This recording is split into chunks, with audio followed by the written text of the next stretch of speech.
Uno de los conceptos más importantes cuando nos enfrentamos a desarrollar nuestras primeras aplicaciones de Angular es conocer cómo podemos poner en comunión, cómo podemos unir nuestras clases o nuestros archivos .ts con nuestros archivos .html. Con esto lo que vamos a conseguir es cierto dinamismo dentro de nuestras páginas, que podamos compartir variables, que podamos modificarlas, que esos cambios se vean de manera reactiva. Más o menos es lo que buscamos. Al final nuestro objetivo es crear aplicaciones de tipo Single Page Application en la cual según nosotros vayamos ejecutando ciertos eventos o en la cual según nosotros vayamos interactuando con ella, se vean esos cambios de manera dinámica sin tener que refrescar la página o sin tener que acudir a un servidor o cosas por el estilo. En este caso vamos a hablar de la interpolación o cómo podemos incluir variables dentro de nuestras plantillas HTML.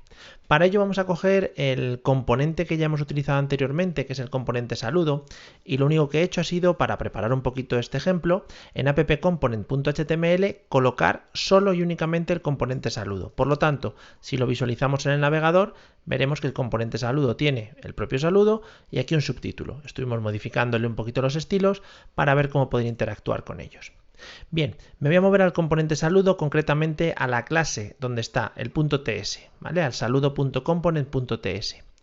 En este caso es muy importante, nosotros ya tenemos enlazada, como ya hemos comentado anteriormente, tenemos enlazada la vista, que sería el HTML, con nuestro TS, simplemente por colocarlo dentro del decorador @component. De esta manera lo que estamos haciendo es asociar esta clase saludo component, en la que vamos a poder hacer muchas cosas, con esta plantilla template URL, en este caso el ficherito saludo.component.html. Bien, ahora, ¿cómo podemos desde esta clase, que es una clase de TypeScript propiamente dicho, de JavaScript, cómo podemos compartir variables, incluso modificarlas desde aquí, y que esa modificación o esa variable se vea reflejado en este .html?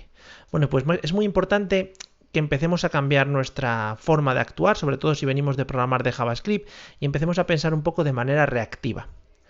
Las únicas variables, los únicos valores que vamos a poder mostrar dentro de nuestro componente o dentro de nuestro HTML son aquellas propiedades que estén definidas a este nivel dentro de nuestra clase. Es decir, solo las propiedades de mi clase son las que vamos a poder utilizar para visualizarlas dentro del HTML. Y eso es algo que nos tiene que quedar súper claro para luego poder seguir trabajando con ellas. Por ejemplo, en este caso voy a crear una propiedad que se llame mensaje y además sea de tipo string, para poder luego visualizarla dentro del HTML.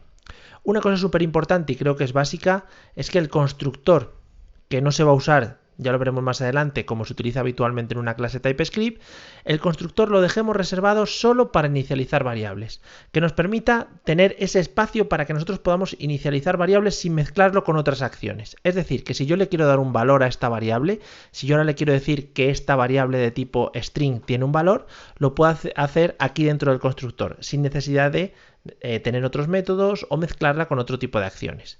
Le doy un valor, mensaje, pues por ejemplo, un saludo a todos. Lo único que he hecho ha sido definir una propiedad dentro de mi clase saludo component y luego inicializar esa propiedad dentro de la propia clase saludo component, en concreto dentro del constructor, que para eso está.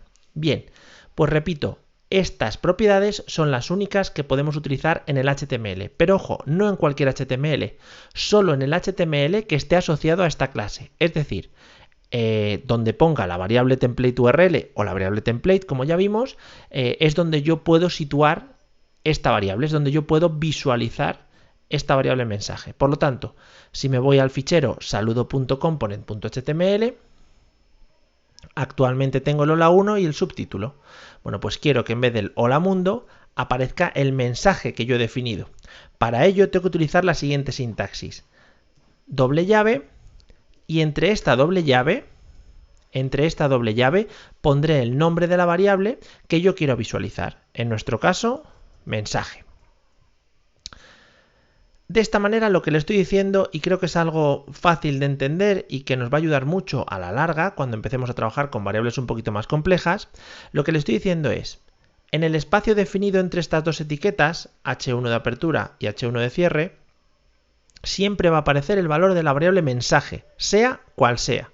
Es decir, que si yo cambio el valor de la variable mensaje, este espacio va a modificar su valor en cualquier momento, cuando yo lo cambie. Ahora veremos algunos ejemplos con los cuales podemos interactuar. Y es muy importante que veamos eso. Ya no es como antes cuando trabajábamos con TypeScript nativo, con JavaScript nativo, perdón, en el que le podíamos decir, bueno, pues acude a este elemento h1 y modifica su valor. No, ahora es al contrario, le estamos diciendo, en este espacio entre la etiqueta h1 de apertura y h1 de cierre, siempre va a ir la variable mensaje. Vamos a comprobarlo. Si nos vamos a nuestro navegador, comprobamos que en el espacio definido entre el h1 de apertura y el h1 de cierre aparece el valor de la variable mensaje. Es decir, que si selecciono y lo visualizo aquí, veis como en el h1 tengo el valor de la variable mensaje, concretamente el que he creado dentro del constructor. ¿Cómo podemos probar esto? Por ejemplo, una forma para poder ver si cambia el valor de esta variable, aparte de cambiarlo aquí directamente, podría ser, pasados 2-3 segundos, modificar el valor de la variable mensaje, a ver qué sucede. Para hacer esto podemos utilizar el setTimeout, una herramienta básica de JavaScript. Siempre recibe como primer parámetro una función anónima y como segundo parámetro el tiempo que vamos a esperar hasta ejecutar esa función anónima. En este caso, dentro de la función anónima, haremos la modificación de la variable mensaje.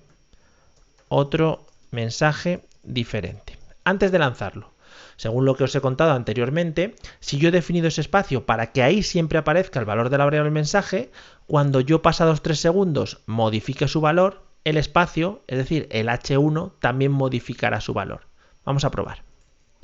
Voy al navegador, refresca y ahora pasados 3 segundos tenemos que ver el cambio al otro mensaje diferente. Y eso es lo que nos tiene que quedar muy claro.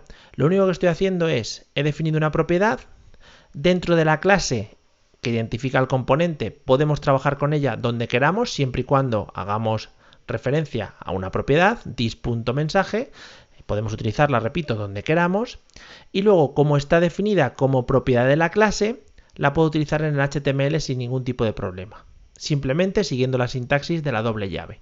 La podría utilizar en muchos sitios, y aquí creo una P, por ejemplo, y coloco también la variable mensaje, también pasará lo mismo. En el momento en el que el valor de la variable mensaje se modifique, también cambiará el texto interno de este párrafo que hemos puesto aquí abajo.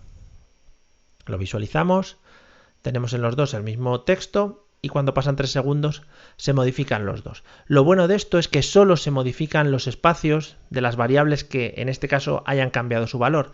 El resto de elementos de nuestra página o el resto de elementos HTML quedan sin cambios. Por lo tanto, bueno, pues es un rendimiento bastante bueno el que nos da la utilización de estas propiedades dentro de las diferentes plantillas HTML.